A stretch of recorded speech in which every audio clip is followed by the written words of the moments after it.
আসসালামু আলাইকুম প্রিয় শিক্ষার্থী বন্ধুরা, নতুন কারিকুলাম অনুযায়ী ষষ্ঠ শ্রেণীর বাংলা প্রথম অধ্যায়ের চতুর্থ পাঠে তোমাদের সবাইকে স্বাগতম জানাচ্ছি। আজকের পাঠে আমরা ৮ পৃষ্ঠার জরুরি যোগাযোগ সম্পর্কে আলোচনা করব এবং ৮ পৃষ্ঠার এই ছকটি পূরণ করব।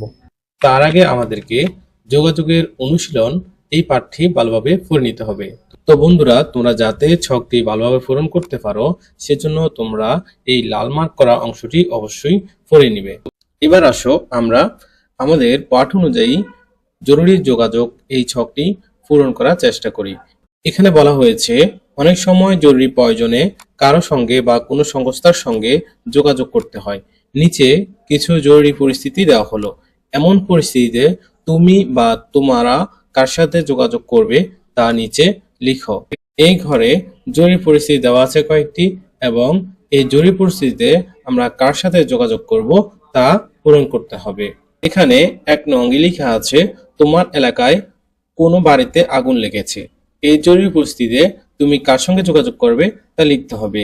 ২ নম্বরে লেখা আছে খেলার মাঠে এক বন্ধু হঠাৎ অসুস্থ হয়ে পড়েছে। এই পরিস্থিতিতে তুমি কার সঙ্গে যোগাযোগ করবে।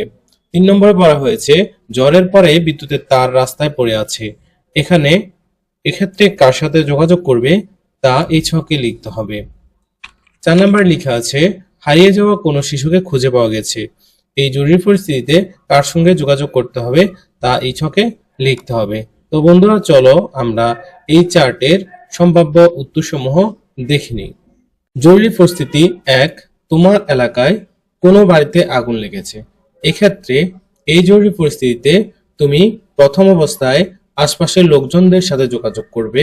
এরপর ফায়ার সার্ভিসে অথবা 999 এই নম্বরে যোগাযোগ করবে। জরুরি পরিস্থিতি ২ এ বলা হয়েছে খেলার মাঠে এক বন্ধু হঠাৎ অসুস্থ হয়ে পড়েছে। এই জরুরি পরিস্থিতিতে তুমি স্থানীয় হাসপাতাল, জরুরি যানবাহন বা অ্যাম্বুলেন্সের সাথে যোগাযোগ করবে। জরুরি পরিস্থিতি ৩ এ বলা হয়েছে ঝড়ের পরে বিদ্যুতের তার রাস্তায় পড়ে আছে।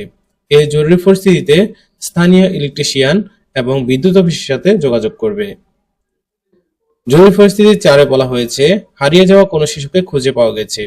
এই জরুরি পরিস্থিতিতে প্রথম অবস্থায় এলাকার মেম্বার, এরপর স্থানীয় প্রশাসনের সঙ্গে যোগাযোগ করবে।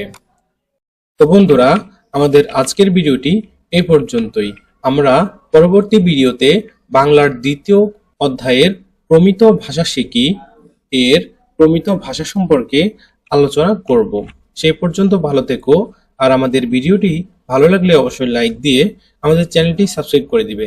ধন্যবাদ সবাইকে। আল্লাহ হাফেজ।